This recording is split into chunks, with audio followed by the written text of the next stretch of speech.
Howdy, I'm Larry. Today I really am reviewing FragPunk. This video was initially supposed to come out last Friday, but I came down a little cold and I still sound a bit rough. But I didn't want to delay the video another week, so I decided that you'll just have to bear with me. Because today I really am doing the FragPunk video that I was supposed to do last week. To properly review FragPunk, I decided to make a rating system I like to call Larry's Objectively Subjective Rating System, or LOSRS for short.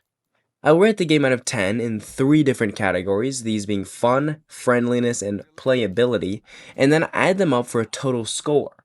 First, let's look at fun. Fun is a very subjective thing, so this will be the hardest for me to rank honestly, just because everybody in the world does not share my idea of fun. Nevertheless, I will do my best. FragPunk is a multiplayer tactical hero shooter game that runs as a 5v5. There are currently 12 heroes in the game that each have their own series of abilities, and they have added several heroes since release, so I would assume they aren't going to stop adding to the game now. There are different game modes that you can play, such as free-for-all, deathmatch, and the classic match, as well as several others that I'm not really even aware of. And before each round of a classic match, there are cards that pop up that you and your teammates can vote on.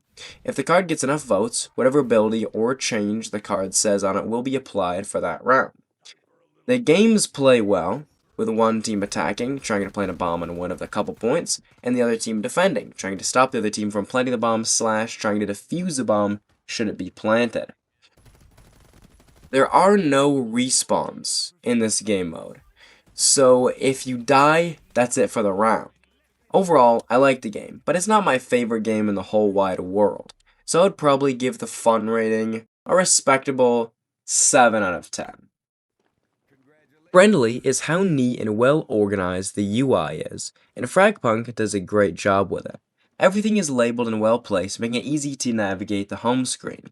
There are a couple of things you have to explore a little to find, but that is simply lack of knowledge, and if you play the game a couple times, then you shouldn't have a problem finding whatever you need.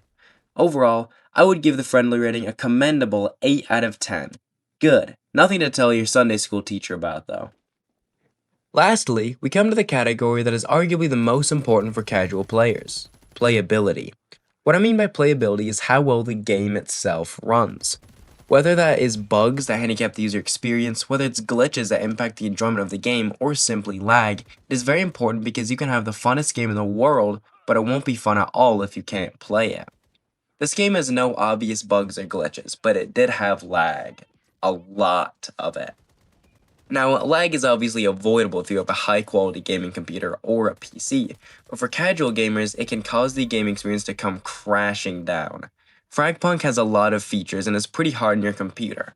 I don't have any sort of NASA speed PC or anything, just a Lenovo laptop with 16GB of RAM and an SSD, but I had to crank the resolution and quality way down to even get a playable 30 FPS. This isn't too bad if you don't mind playing a game that is so fuzzy that it looks like it's made from carpets, but if you want to play this seriously or for content purposes, you will need a more powerful computer, or at least more RAM, which can cost you a relatively heavy amount.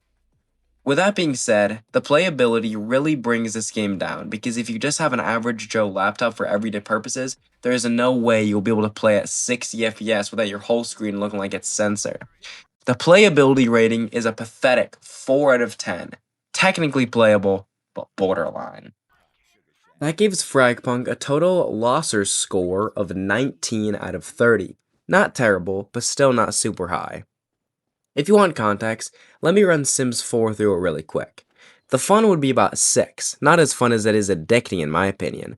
The friendliness is kind of trash, with there being so many buttons and things you can do. It is really hard to sort all that, and I think they could have done a better job. Granted, this game is a decade older than FragPunk, but it's still pretty good at 6 out of 10.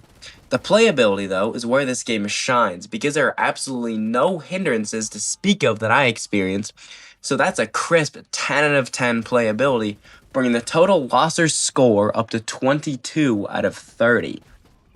Does that mean Sims 4 is objectively better than FragPunk? Not at all, no. That just means I would have a better time playing Sims 4 than LagPunk. So in conclusion, what did you learn? Well, you learned that I have a Lenovo laptop, and you learned how I, some random bloke on the interwebs that calls himself Larry, rate some shooter game. Now, in that spectacular revelation, it is time to end. Thank you so much for watching the video. If you enjoyed watching, consider subscribing and leaving a thumbs up on the video. It's super helpful, and I'm trying to get to the big hundo subs by the end of the year. And, should you guys get me there before 2026, I will upload a 100 subscribers special. But only if you get me to 100 subscribers before midnight, the 31st of December. With that being said, this sucky intro is over. It's not even an intro, it's an outro. That's how bad this outro is. I said intro in the script. That's how bad this is. Anyways, I'll see you guys in my next upload. See ya!